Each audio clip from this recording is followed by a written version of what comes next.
The story begins by showing American Special Forces in Afghanistan.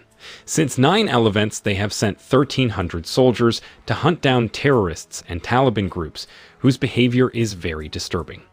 But as time goes by, America continues to send its troops, until it makes a military base there with an increasing number of soldiers. This time, one of the troops was sent to track down and destroy the Taliban's arsenal. Then, after conducting raids for days, these troops found a suspicious truck. But when it was about to be inspected, the driver immediately refused, until finally there was an argument and suddenly the truck exploded. Unfortunately, one of the translators was killed by the explosion, so inevitably these troops had to find a new one so they could continue their mission. Here, the search for translators is carried out directly by Sergeant Major John Kinley, who is none other than the leader of the troop. But to facilitate his mission, he will look for translators from Afghan nationals, especially those who know the search location.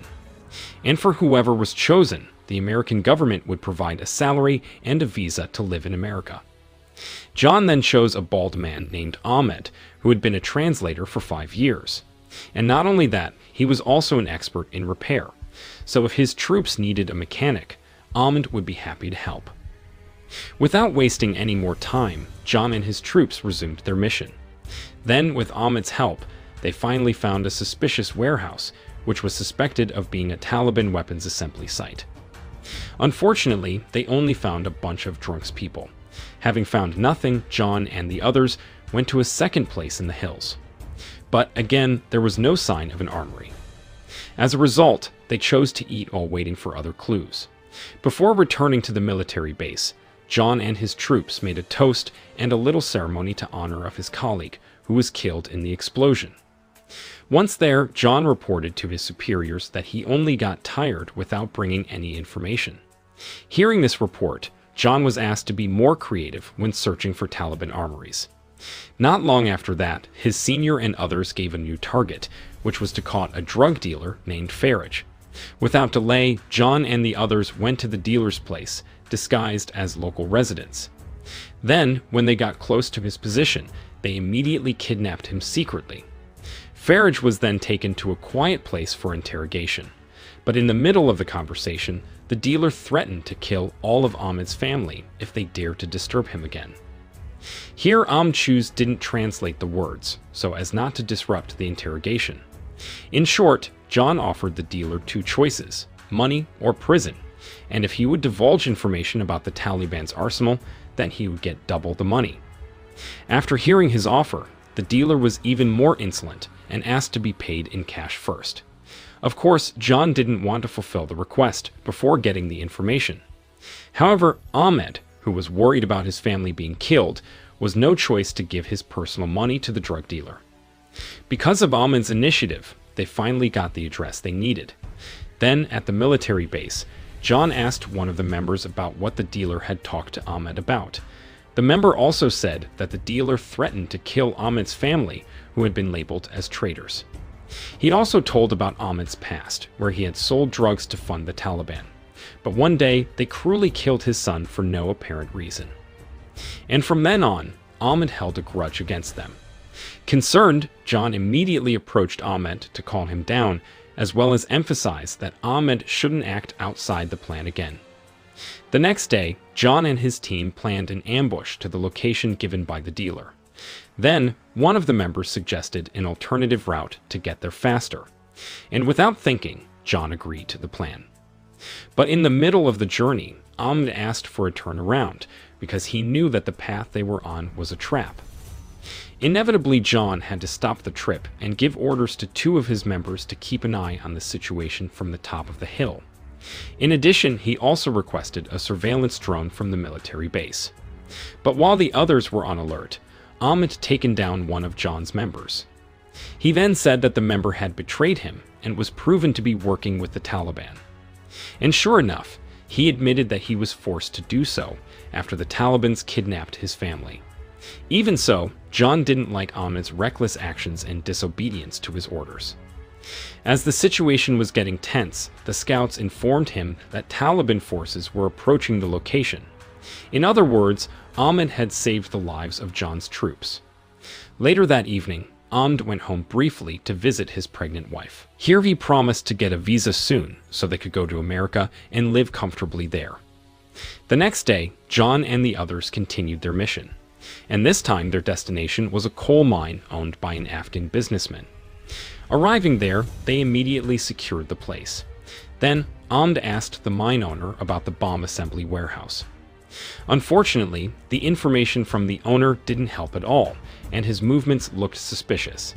And without John realizing it, there were Taliban henchmen who were monitoring his troops from a distance. Not getting valid information, John and the others decided to check the entire mine area. Then, in one of the buildings, they found a pile of AK-47's rifle. Until finally John and his troops found the location of the Taliban warehouse and bomb assembly that they had been looking for. Without wasting any more time, John immediately mobilized all his members to storm the place.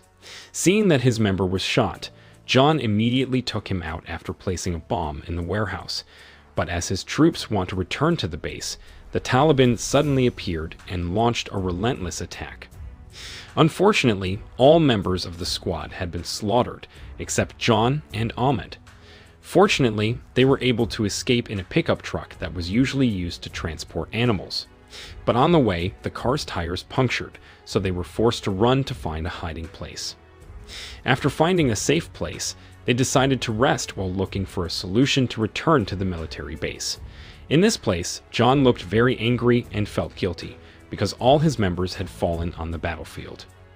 The next morning, John woke up Ahmed, who had fallen asleep after morning prayers. Then he invited Ahmed to run towards the valley and continue the 120 kilometers journey towards the American military base. This was because if they kept in there, their hiding place would be discovered sooner or later. Not long after, they finally reached an area that was quite dangerous, so they had to be more aware of their surroundings. And sure enough, they found 2 Taliban who were monitoring the place. As a result, John and Ahmed were immediately brutalized on the spot. Then John took their communication radio so he could listen to the Taliban's plans. Unfortunately, when continuing the journey, John entered the red zone guarded by them, and the only solution was a shootout. Luckily, they were both able to avoid all shots and get out of the chaos. Then when they felt safe, they went back up into the hills and hid in an empty building. After resting for a while, John checked the Taliban's radio to find out their movements, and it turned out that the Talibans already knew his hiding place. But while John was checking the surroundings, the troops were already there and pounded him relentlessly. This resulted in John being injured and suffering a severe concussion. Then they dragged him to the car to be taken to the Taliban headquarters. Ahmed, who saw this, did not let it happen and immediately saved John. Despite not having much experience in the military, Ahmed was able to slaughter them all. Then, afterwards, he bandaged John's wounds before continuing the journey. And to avoid being spotted again, Ahmed decided to change into the clothes of the local people. Then he started carrying John on a stretcher. From here on, Ahmed walked tens of kilometers while pulling the stretcher, as John could no longer walk. Even though it was heavy, he pulled with all his power from day to night. He also gave John food, blankets, and so on, so that this soldier would not die in this mission. Long story short, the two of them finally approached a fairly dangerous area, where the Taliban often passed through the area. Feeling unsafe, Ahmed looked for a nearby house to buy a used car, so he could take John faster. But on the way, they were intercepted by a group of Taliban who wanted to ask for a ride. Fortunately, Ahmed put John in the back and piled him with lots of carpets. Ahmed thinking again to avoid the dangerous path. Therefore, he approached a middle-aged man who was camping near the cliff. Then, without much ado, Ahmed immediately exchanged his car for a cart and medicine to alleviate John's worsening condition. Because they hated the Taliban, they were willing to help him and give him the safest route to the military base. Unfortunately, the route was mountains and steep roads tens of kilometers away from the base.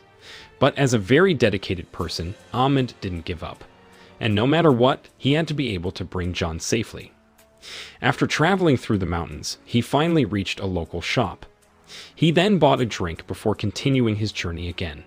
But at the same time, the Taliban also came to the shop and began to suspect his movements. So, inevitably, Ahmed was no choice to be brutalized again.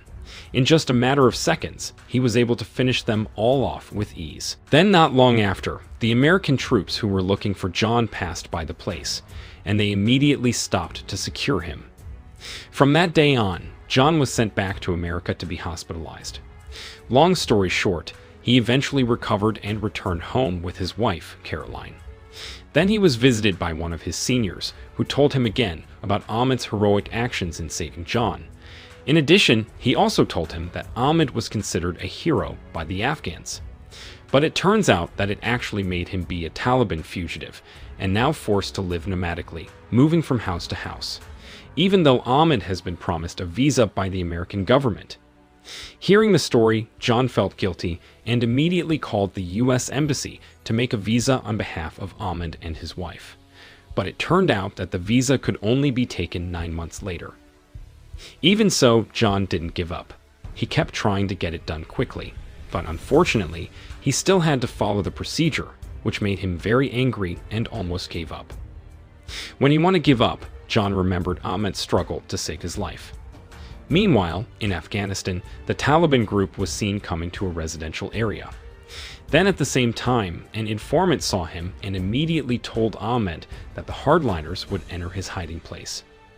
As a result, Ahmed was alerted near the door of the building and attacked the man from behind the door.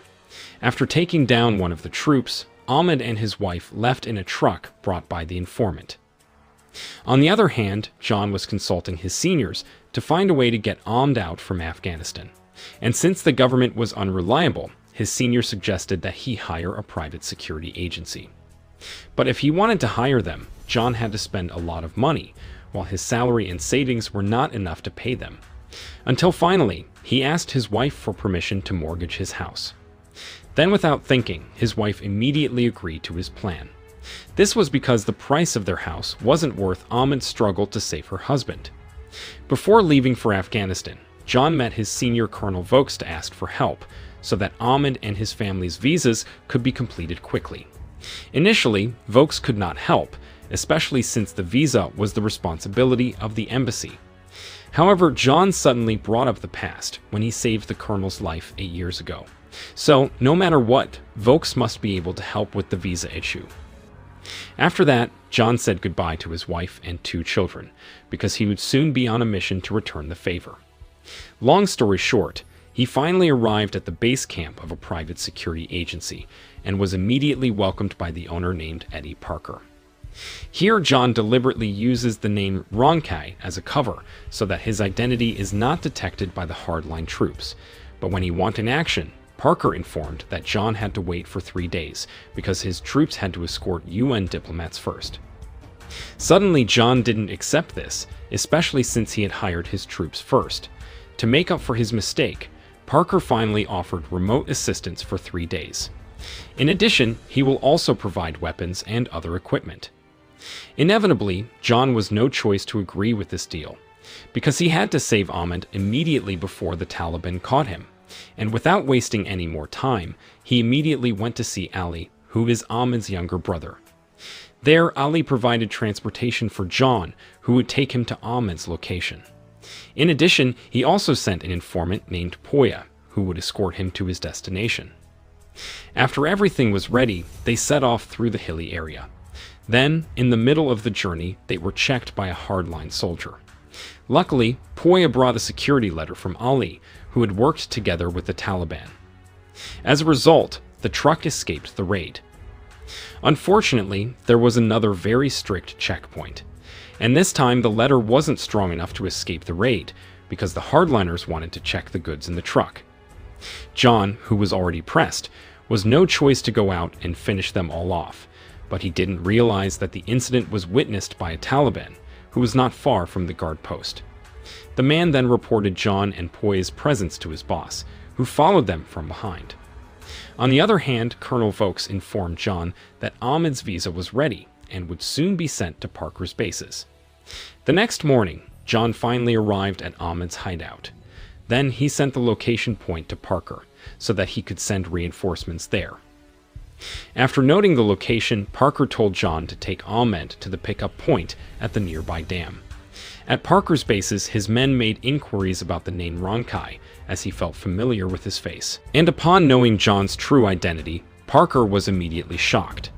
Moreover, the story about John and Ahmed was already widespread among the military, so he decided to go down and rescue the two of them by himself. At the same time, John approached Ahmed and told him about his visa, and now they had to get to the dam before the Taliban found out their location. However, a hardliner following Poya's truck had reported their location. When John and Ahmed's family had left, the Taliban went to the man who had been monitoring them. Here, the man tells them about the location of the dam that John and the others are currently heading to. As a result, a chase ensued, and to trip them up, John decided to strike first. John then told Poya to block the entrance to the tunnel by blowing up his own truck. But unfortunately, the Taliban could find an opening way and immediately attacked them relentlessly. When starting to be pressed and running out of ammunition, John also contacted Parker again to ask for reinforcements. But unfortunately, he didn't get any answer while his situation was getting cornered. And not only that, Poya had also been shot dead on the spot. Plus, Ahmed's wife had given up and could only hold her baby. But in the midst of this desperation, an airstrike suddenly came to help them. Because of Parker and others' help, John and his friends finally survived the Taliban attack. Then Parker respectfully said that if John had told his identity from the beginning, he would have prioritized this mission without any charge. Because after all, he really respected John as an officer. And of course, he also respects Ahmed's actions, who risked his life to save John. At the end of the movie, Parker gives a visa from Vokes for Ahmed and his family.